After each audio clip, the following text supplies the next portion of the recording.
سب سے پہلے آپ اپنا تعارف کروائیں کہ آپ نے کہاں سے یہ ماشاءاللہ حکمت کی تعلیم حاصل کی، تھوڑا سا آپ ہمارے ناظرین کو بتا دیں۔ جی بہت شکریہ جی۔ جہاں یہ راولپنڈی طبیہ کالج ہے اس وقت یہ چور چوک کے علاقہ میں ہے۔ جب میں نے کیا تھا تو اس وقت یہ کمیٹی چوک میں تھا۔ تو اس کے علاوہ میں نے الحمدللہ مختلف اساتذہ سے یہ نبض شناسی اور مزاج شناسی اور ان کی جو پریکٹیکل طور پہ میں نے اس کی تعلیم حاصل ہمارے کی ہے۔ معاشرے میں اکثر جگہوں پہ یہ چیز پائی جاتی ہے، وہ کہتے ہیں جی یہ جو سبزیاں ہیں یہ زیادہ کھا لینی چاہیے، ان سبزیوں میں خون ہے اور اس طرح کی باتیں۔ تو آپ سے یہ پوچھنا تھا کہ کیا سبزیاں خون بناتی ہیں یا نہیں بناتی؟ جتنے بھی ہمارے ڈاکٹر حضرات ہیں، جتنے بھی ہمارے D H M S homeopathic کے معالجین ہیں، اور اکثر 100 میں سے 80% جو دوا فروش معالج ہے، طبیب ہیں، ان سب کا یہی نظریہ ہے کہ جی آپ سبزیاں کھائیں، سبزیاں خون پیدا کرتی ہیں، زیادہ سے زیادہ سبزیاں کھائیں۔ لیکن یہ نہیں وہ بتاتے کہ کون سی سبزیاں خون پیدا کرتی ہیں اور کس مزاج میں کیا سبزی کھانی چاہیے، اس سے بالکل ناواقف ہیں۔ حالانکہ ٹھنڈی سبزیوں کے بارے میں بھی لوگوں کو پتہ ہے، گرمیوں کے موسم میں عام لوگوں کو پتہ ہوتا ہے کہ یہ مولی ٹھنڈی ہوتی ہے، یہ شلجم ٹھنڈے ہوتے ہیں، اور اس طریقے سے ٹھنڈی سبزیاں اور خشک سبزیوں کے بارے میں بھی ان کو معلومات ہے، عام دیہاتی لوگوں کو معلومات ہے، ڈاکٹر حضرات کو بھی معلومات ہے۔ اس کے علاوہ ان کو یہ بھی پتہ ہے کہ گرم سبزیاں کون سی ہوتی ہیں، یہ بھی معلومات ہے۔ لیکن اس کے باوجود یہ بار بار یہ ہر بندہ جو ہے نا یہ سبزیوں کے بارے میں سوال کرتا ہے کہ جی ہمیں سبزیاں زیادہ کھانی چاہیے، تمیز نہیں کرتے۔ انسانی جسم کے اندر 3 قسم کی خلطیں ہیں، اخلاط ثلاثہ 3 ہیں۔ یہ پہلے ابتدائی سوالوں میں یہ سوال ہے جو حکاماء کو، طبیبوں کو، جب یہ تو ایلوپیتھی جو ہے اس کی تو عمر تقریباً 70-72 سال ہوگی یا اس سے بھی کم اس کی عمر ہے، اس سے پہلے یہ نہیں تھی۔ یہ پرانے اطباء کرام سے یہ مزاج شناسی چلی آ رہی ہے۔ یہ سارے لوگ جانتے ہیں کہ جسم کے اندر جو ہے نا یہ سردی بھی چاہیے، گرمی بھی چاہیے، خشکی بھی چاہیے۔ اب یہ دیکھیں کہ انسانی جسم کے اندر بڑے جو ہے وہ مرکزی جو اعضاء کام کرنے والے ہیں، وہ ایک دماغ ہے، ایک پورا ایک مرکز ہے، اس طریقے سے ایک جگر ہے، یہ بھی مرکز ہے، دل ہے، یہ بھی مرکز ہے۔ اب یہ 3 جو مرکز ہے ان کے تحت جو اعضاء کام کر رہے ہیں ان کو یہ چیزیں چاہیے۔ مثال کے طور پر اب دماغ ہے، یہ رطوبتوں کا منبع ہے، یہ رطوبتیں پیدا کرتا ہے، رطوبتیں اس کی غذا ہے، رطوبتیں یہ خارج کرتا ہے، جس کو آپ بلغم بھی کہتے ہیں۔ عام عرف میں یہ کہا جاتا ہے کہ بلغمی مزاج ہے، سردی بھی کہا جاتا ہے۔ اب یہ جو بلغمی مزاج ہے یہ بھی اس کے تحت بہت سارے ایسے اعضاء ہیں، یہ ایک لمبی تفصیل ہو جائے گی لیکن میں اختصار کے ساتھ عرض کرتا ہوں۔ اچھا، اس میں ایک سوال اور میں ایڈ کر دیتا ہوں آپ کے ساتھ۔ یہ آپ کی جو زبان ہوتی ہے، ظاہر حکیم کی اپنی ایک زبان ہوتی ہے، جیسے علماء کی اپنی لینگویج ہوتی ہے، تو حکیم جو ہے وہ ایک لفظ استعمال کرتے ہیں مزاج شناسی۔ یہ اس سے کیا مراد ہے؟ یہ مزاج، یہ خشک مزاج، یہ تر مزاج، یہ وغیرہ وغیرہ، یہ کیا ہے؟ جی بہت اچھا سوال کیا ہے۔ یہ جو دماغ ہے اس کا مزاج جو ہے یہ رطوبتیں پیدا کرنے والا اس کا مزاج، یعنی کہ ٹھنڈا مزاج ہے، بلغمی مزاج ہے۔ یہی آپ کے سوال کا جواب بھی ساتھ ساتھ مل رہا ہے الحمدللہ۔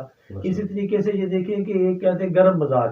اب گرم مزاج جو ہے یہ جگر ہے، جس طریقے سے سورج جہان اکبر میں کام کرتا ہے، جہان اکبر میں ساری دنیا کو اگر تھوڑی سی دھند پڑنی شروع ہو جائے، سورج نہ نکلے چند دن، تو سارے لوگ پریشان ہو جاتے ہیں، جی حرارت نہیں مل رہی، حرارت کی وجہ سے لوگ پریشان ہوتے ہیں۔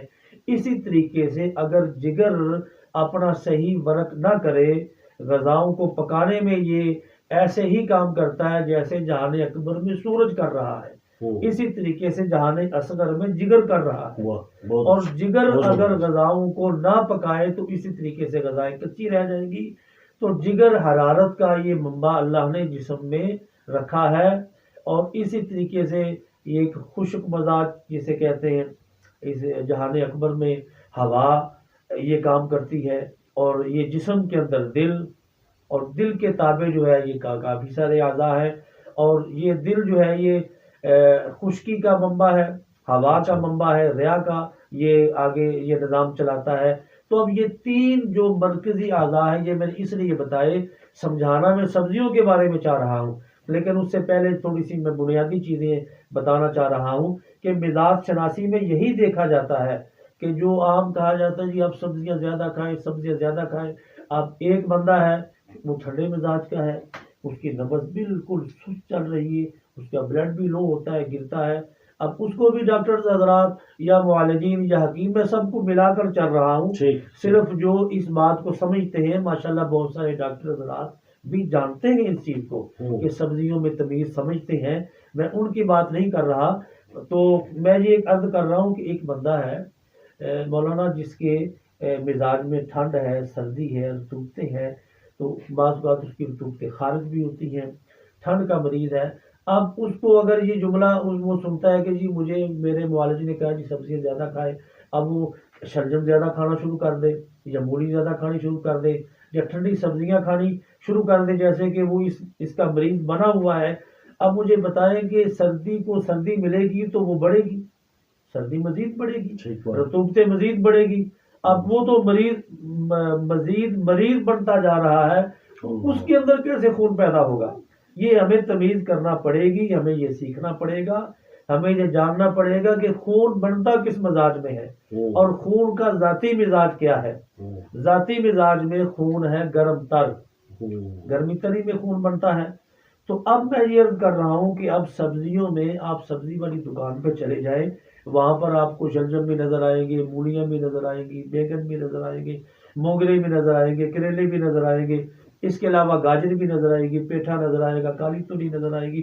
یہ پورا جو سبزی والی دکان ہے یہ علاج بالغذا کا ایک مطلب ہے جی. اب اس مطلب سے علاج یقینی ہے، فطرت کی عین مطابق آپ اسے علاج کر سکتے ہیں. یعنی آپ کے کہنے کا مقصد یہ ہے کہ ایک اچھا حکیم جو ہے، ناظرین، اچھا حکیم وہ ہوگا جو ان مزاجوں کو سمجھتا ہوگا، یا ڈاکٹر بھی اس میں شامل کر لیں، وہ اچھا ڈاکٹر اچھا حکیم ہوگا جو ان مزاجوں کو سمجھتے ہوئے مریض کا صرف علاج نہیں کرے گا کہ بھئی اس کو کوئی طلاع دے دی، کوئی دوائی دے دی. حکیم صاحب اس سے بھی ایگری کریں گے، بلکہ اس کے ساتھ وہ بتائے گا کہ تمہارے ساتھ کون سی سبزی سوٹ کرتی ہے جو تمہیں کھانی چاہیے.